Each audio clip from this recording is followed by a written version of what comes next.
El tema de hoy, el pecado original. El pecado original. En esta noche me acompaña el hermano Efraín Girao. Saludos a nuestros oyentes. Y siempre estamos aquí, hermanos, alabando a nuestro Dios, pero enseñando la palabra que no se equivoca. Y es esa palabra que vamos a leer en esta noche. Busca tu Biblia, la palabra de Dios, la única regla de fe y conducta. El tema de hoy, el pecado original. Romanos capítulo 5, versículos del 12 al 21. Romanos 5, versículos del 12 al 21. Dice así la palabra del Señor. Por tanto, como el pecado entró en el mundo por un hombre, y por el pecado la muerte, así la muerte pasó a todos los hombres, por cuanto todos pecaron. Pues antes de la ley había pecado en el mundo, pero donde no hay ley, no se inculpa el pecado. No obstante, reinó la muerte desde Adán hasta Moisés, aún en los que no pecaron a la manera de la transgresión de Adán, el cual es figura del que había de venir. Pero el don no fue como la transgresión, porque si por la transgresión de aquel uno murieron los muchos, abundaron mucho más para los muchos la gracia y el don de Dios por la gracia de un hombre, Jesucristo. Y con el don no sucede como en el caso de aquel uno que pecó, porque ciertamente el juicio vino a causa de un solo pecado para condenación, pero el don vino a causa de muchas transgresiones para justificación. Pues si por la transgresión de uno solo reinó la muerte, mucho más reinarán en vida por uno solo, Jesucristo, los que reciben la abundancia de la gracia y del don de la justicia. Así que, como por la transgresión de uno vino la condenación a todos los hombres, de la misma manera por la justicia de uno vino a todos los hombres la justificación de vida. Porque así como por la desobediencia de un hombre los muchos fueron constituidos pecadores, así también por la obediencia de uno los muchos serán constituidos justos. Pero la ley se introdujo para que el pecado abundase, mas cuando el pecado abundó, sobreabundó la gracia, para que así como el pecado reinó para muerte, así también la gracia reine por la justicia, para vida eterna, mediante Jesucristo, Señor nuestro. Amén. Muchas gracias, hermano Efraín Girao. Cuando hablamos de pecado y pecado original, siempre nos viene a nuestra mente, hermanos, las expresiones de muchas personas en la televisión, en los periódicos, partiendo de la premisa de que el hombre es básicamente, el hombre y la mujer, básicamente es bueno. Que el hombre y la mujer son bondadosos y que prácticamente los seres humanos nacen inocentes y mediante el aprendizaje es que se convierten en seres humanos malos y pecadores. El mundo en que vivimos, hermanos, el mundo que nos rodea, gracias ahora a la maravilla del Internet y de las comunicaciones, podemos ser testigos de lo que es capaz el ser humano contra el ser humano. Lo que es capaz todo ser humano contra su prójimo. Lo que es capaz los gobiernos contra sus ciudadanos. Lo que es capaz corporaciones contra la naturaleza. Lo que es capaz la avaricia, no importando la pérdida de vidas. Por lo tanto, cuando oímos esa quimera de que el ser humano es bueno básicamente, nos sorprende de la ceguera de estos optimistas que no ven más allá de sus narices y no entienden en el gran problema, en la gran rueda que está el hombre dirigiéndose a su desgracia. Leemos de corporaciones que alteran alimentos, que venden alimentos a países del tercer mundo ya caducados. Leemos de madres que matan a sus hijos, de padres que violan a sus hijos. Leemos de hombres adinerados que quieren más dinero y son capaces de asesinar. Esa es la bondad que nos quieren vender algunos seres humanos. Si el hombre fuera bueno por naturaleza, debiera haber comunidades de alta bondad. Debieran haber seres humanos libres de pecado, libres de maldad. Pero la historia humana lo que nos testifica es que aunque el hombre ha avanzado en la ciencia, prácticamente de moverse en el espacio, en la estratosfera, pensando en llegar a otros planetas, en un avance que hasta desintegrado el átomo, el hombre es profundamente malo. El hombre no quiere a Dios. Pero ¿cuál es el génesis de esto? La Biblia nos habla de un pecado que los teólogos, principalmente Agustín fue el que le puso este título en forma magistral, el pecado original. Dándonos a entender con eso que, número uno, el hombre originalmente fue creado en justicia y posteriormente se rebeló contra Dios, desobedeció el mandato de Dios. Y el apóstol Pablo nos muestra que ese hombre, Adán, era la cabeza federal de la humanidad. ¿Y qué queremos decir con que es cabeza federal de la humanidad? Adán era el representante de la humanidad allí en el Edén. Allí estábamos representados por nuestro primer padre, y allí nuestro primer padre iba con su acto de obediencia o desobediencia dictar bajo el gran decreto de Dios nuestro futuro. ¿Y qué ocurrió? El apóstol Pablo nos dice claramente que Adán no fue engañado. Y por lo tanto, como cabeza federal de la humanidad, como cabeza representativa de la humanidad, en conciencia hizo un acto de desobediencia contra la ley de Dios. Eso conllevó, hermanos, que allí toda la humanidad que Adán representaba cayera.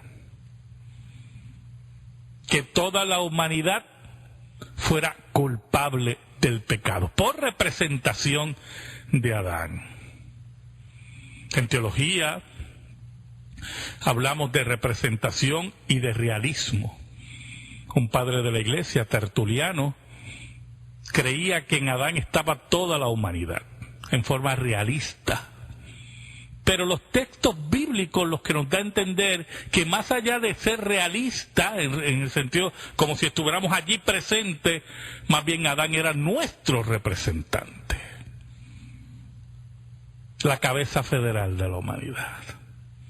De ahí surge el primer pecado en relación a la cabeza federal, lo cual hace que Adán y Eva tengan conciencia de lo que habían hecho. Si usted ha leído el texto bíblico de Génesis, usted notará que Eva es la primera que desobedece, pero no tiene conciencia del acto que ha hecho. Es cuando Adán desobedece que la Biblia dice que se dieron cuenta que estaban desnudos ante Dios. porque Adán era la cabeza federal de la humanidad. Ahí es que hablamos entonces del pecado original. Ese pecado que arrastró a toda la raza humana y sigue arrastrando a toda la raza humana. Nadie nace inocente. La Biblia dice, porque por cuantos todos pecaron, están destituidos de la gloria de Dios. El rey David dice, en pecado me concibió mi madre. Ahí está el pecado original. Hay dos elementos, podemos hablar de dos elementos que constituyen el pecado original. Varios elementos, para ser más exactos. Está la culpa original, la culpa del pecado de Adán, el pecado cometido por él como cabeza representativa de la raza humana, se imputa a todos sus descendientes. Por eso el apóstol Pablo aquí en Romanos nos dice que por un hombre entró el pecado a toda la humanidad. Pero cuando hablamos de culpa, estamos hablando de una relación con la ley, con la sanción de la ley. El ser humano es culpable delante de Dios, delante de su ley santa y verdadera. Y como es culpable, tiene que recibir la sanción correspondiente a esa culpa.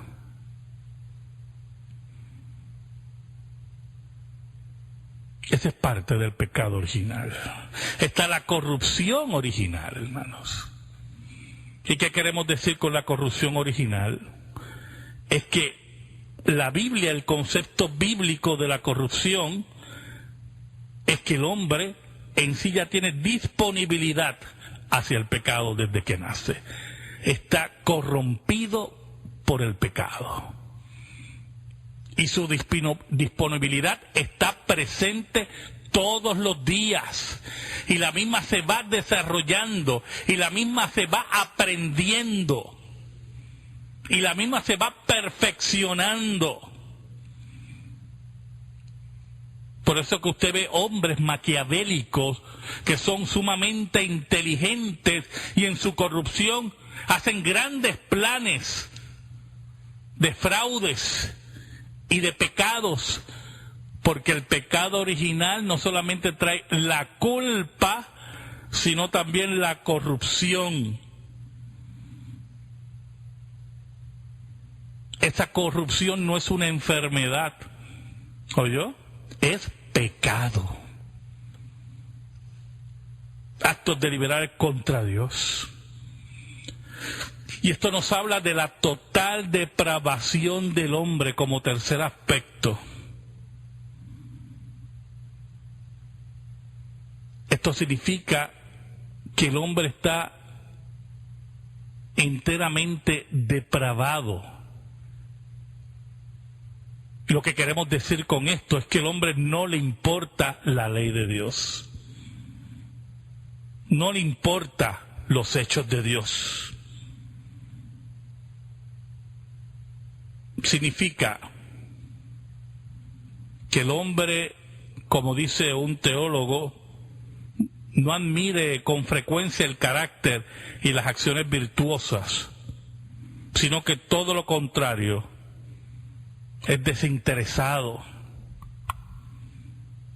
Cuando hablamos de total depravación por el pecado original, no estamos hablando de depravación absoluta, no podemos confundir las dos cosas. Sabemos que los hombres pueden ser capaces de obras aparentemente buenas, pero las mismas están manchadas por el pecado. Algunos hacen obras buenas por recibir la gloria de los hombres, otros hacen obras buenas para librarse de persecución del gobierno, otros hacen obras buenas para ganarse el favor de políticos. Otros posiblemente se entregan a obras buenas y aparentemente con ningún interés, pero la depravación está ahí.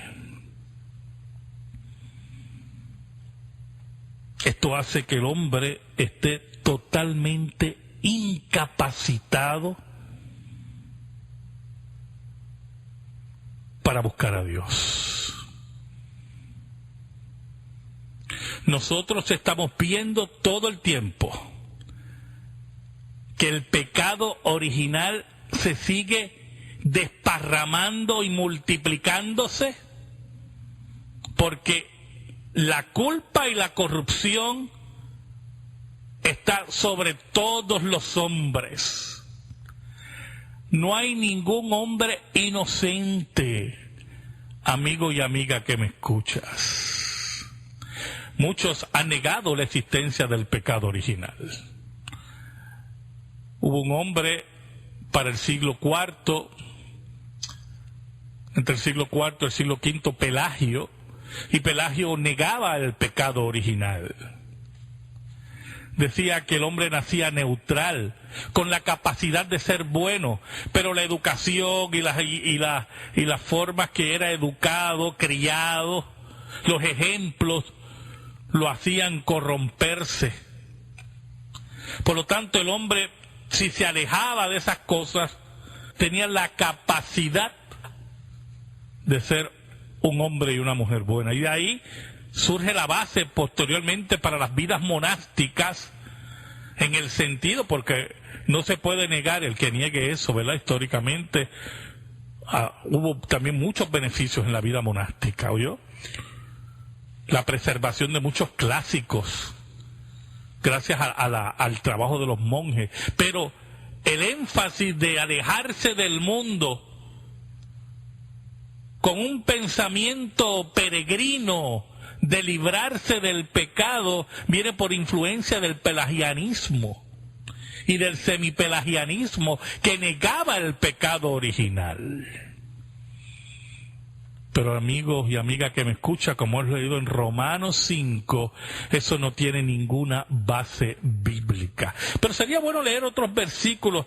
Primera de Corintios, capítulo 15, versículo 22.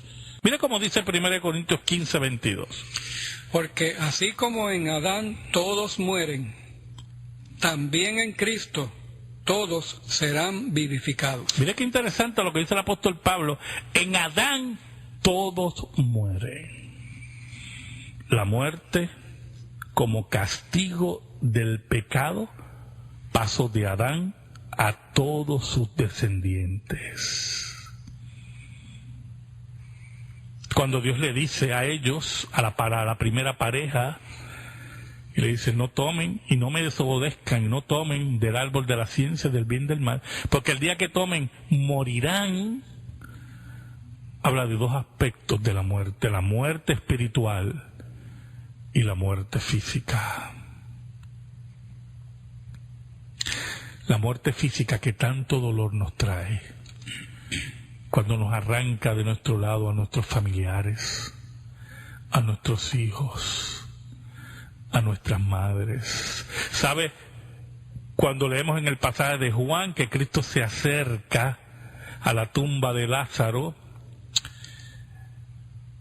la Biblia dice que Cristo se conmueve ante la tumba, y el sentido en griego, hermanos, es que Cristo está molesto. Cristo está molesto.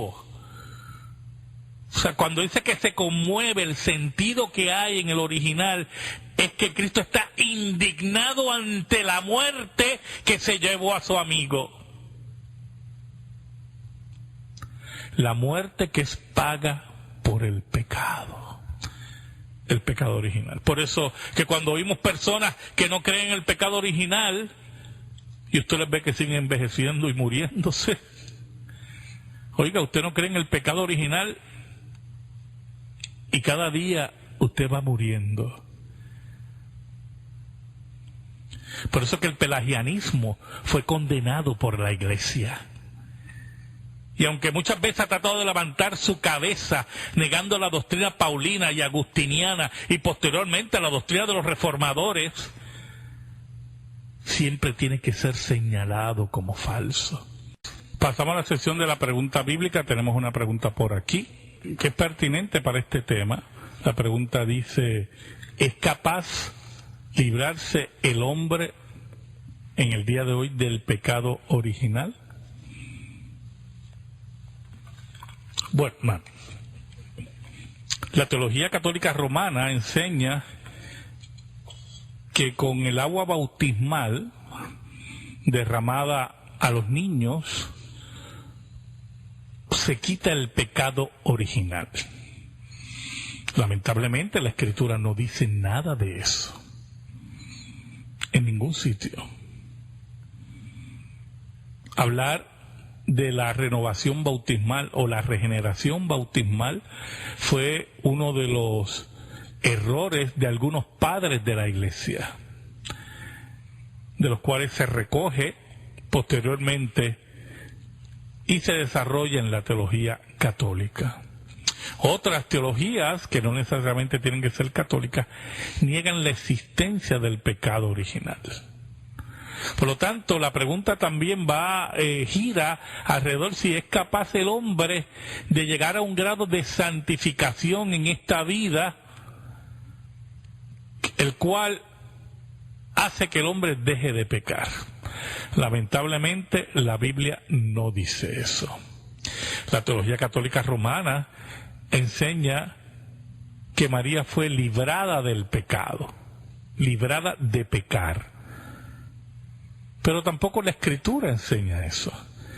La teología mariana está totalmente equivocada en ese punto. Por eso que cuando María dice en el Magnificat, mi alma se regocija en Dios, mi Salvador, la teología católica enseña que sí, que Dios fue su Salvador, porque la libró de pecar, la salvó de pecar. Pero eso es solamente en la imaginación de los teólogos marianos.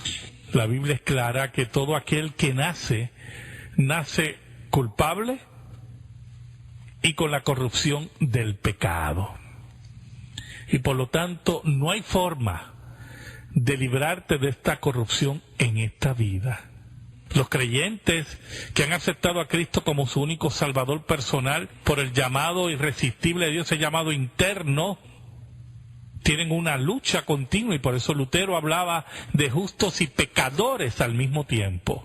Pero nosotros vamos caminando hacia la estatura del varón perfecto. Pero quiero que sepas que la Biblia también enseña que en esta vida no vamos a librarnos completamente del pecado. Algunos dicen que mientras uno envejece, los efectos del pecado son menores. Eso me acuerda una frase de Martín Lutero, tremenda frase de Martín Lutero, una idea, ¿verdad? Un párrafo de la teología de Martín Lutero, que Martín Lutero decía que aquellos que tienen la esperanza que mientras envejezcan las consecuencias del pecado van a minorar, él decía, le tengo una mala noticia, porque es todo lo contrario, porque la carne aún se revela más, porque sabe que se acerca a su fin, y por tanto quiere manifestar aún más su pecado. Y puede ser que la lucha se recrudezca. Pero los que son de Dios nunca, nunca perecerán. Puedes ver progresos en tu vida cristiana, y debe haber progresos en tu vida cristiana. Pero tienes que depositar tu confianza en Jesucristo, sabiendo que solamente la muerte o la segunda venida nos va a hacer perfectos. Así que no hay base bíblica para decir que nos podamos librar del pecado original en esta vida. Llámanos 787-724-1190, 787-724-1190. Queremos orar por ti, queremos saber tu opinión de nuestro programa. Estamos en las postrimerías del mismo, estamos tocando el tema el pecado original. El pecado original, pero queremos que nos llames, todavía hay tiempo, hay hermanos en los teléfonos, queremos orar por ti en esta hora, no importa tu necesidad. Yo sé, hermano, yo sé que las cargas algunas veces nos confunden, nos paralizan, nos hieren. Sentimos culpa delante de Dios y he hablado con hermanos que ni se atreven a levantar la mirada ni orarle a Dios por el bochorno de su pecado. ¿Sabe algo? Eso es una gran señal de que Dios está en tu vida, porque te abochornas de tu pecado. Qué triste de aquellos que no se abochornan de su pecado. Qué triste de aquellos que levantan el puño cerrado ante Dios y desafían su autoridad y su soberanía. Dice la Biblia en el Salmo 37 que Dios se ríe de ellos porque ve que viene su día. Pero resumiendo parte del concepto del pecado original, en esta noche queremos señalar, como dice J. Packer en su libro Teología Concisa, número 1, que esta condición de pecado marca a todos desde su nacimiento y se halla presente bajo la forma de un corazón torcido en cuanto a tus motivaciones antes de que exista ningún pecado real. Ya en el momento que naces, ahí está el corazón torcido, ahí está la corrupción presente. Y por eso usted ve que en el desarrollo de los niños, en esta época donde no queremos corregir a los niños como dice la Biblia, usted ve las manifestaciones de pecado en los niños, de egoísmo, de maldad profunda. Niños que frente a mis ojos, hermano, niños pequeños alzándole la mano a sus padres, gritándole a sus padres, interviniendo en conversaciones de mayores. Es la manifestación del pecado. Y no queremos corregir ese pecado. Y estamos creando un ejército de narcisistas, de personas que creen que se lo merecen todo, cuando debemos corregir ese pecado. Segundo aspecto, para resumir en esta noche, esta pecaminosidad, nos dice J. Packer, interna es la raíz y fuente de todos los pecados personales. Yo he oído personas que dicen, y no sé si Efraín lo has oído, o el diablo me engañó y pequé. Sí. El diablo me engatusó y pequé. Oiga, hermano, transfiriendo la culpa como Adán, la mujer que me diste, y Eva ya, la serpiente. Oh, hermanos, el pecado está en ti. Y posible Satanás sabe tu debilidad, el reino de las tinieblas sabe tu debilidad, pero entiende, amigo y amiga, que me escuchas, muy importante lo que te voy a decir. Tú eres el culpable de ese pecado. Tú tienes que asumir la responsabilidad de tu pecado. Y no puedes venir con que Satanás te engañó. Satanás me tumbó. Tú le diste lugar al diablo, al reino de las tinieblas, por tu concupiscencia. Hay un tercer aspecto, resumiendo en esta noche, el pecado llega hasta nosotros de una manera real, aunque misteriosa, dice J. Packer, desde Adán, nuestro primer representante ante Dios. La afirmación que hay un pecado original expresa el principio de que no somos pecadores porque pequemos, y esto es muy importante, hermanos, sino que más bien pecamos porque somos pecadores, nacidos con una naturaleza esclavizada al pecado. Así que hay que tener cuidado, ¿verdad?, con los intentos por ahí de diluir este concepto del pecado original con que Satanás me engañó o que tú aprendes a pecar. Claro, tú aprendes a pecar nuevos pecados y sabes cómo desarrollar esos pecados, pero es porque ya tu naturaleza es caída. Ya tienes la culpa. Oye, hermano, y por eso es que hay que tener, el apóstol Pablo nos dice que el que se crea firme, mire que no caiga. Por eso nuestra firmeza tiene que estar en la roca, Jesús, y no en nuestras obras y nuestros esfuerzos, porque ahí, hermano, está presente el pecado. Los monjes, la vida monástica se quería alejar del pecado, oiga, y se iban a sitios remotos, lejos. Hay monasterios que son prácticamente inaccesibles. Pero usted sabe lo que descubrieron los monjes, que aún allí lejos, allí estaba el pecado. Porque el pecado estaba dentro de ellos, estaba presente en ellos, y no podían librarse del pecado. Y de ahí fue que empezó en la literatura medieval y posteriormente en la literatura del Renacimiento, las burlas a la vida monástica, a las interioridades de la vida monástica, en relación a unas vivencias que ocurrían en la vida monástica, porque los esfuerzos del hombre fracasaron. Hermano Efraín. Yo pienso que eso fue lo que hizo necesario el sacrificio de Cristo. Exacto. Si no hubiera pecado, si el hombre no tuviera esa naturaleza, Cristo no hubiera sido necesario. O sea, Cristo vino por la realidad del pecado del hombre. Claro, y solamente Dios podía redimir ese pecado. Exactamente. Dios te bendiga ricamente.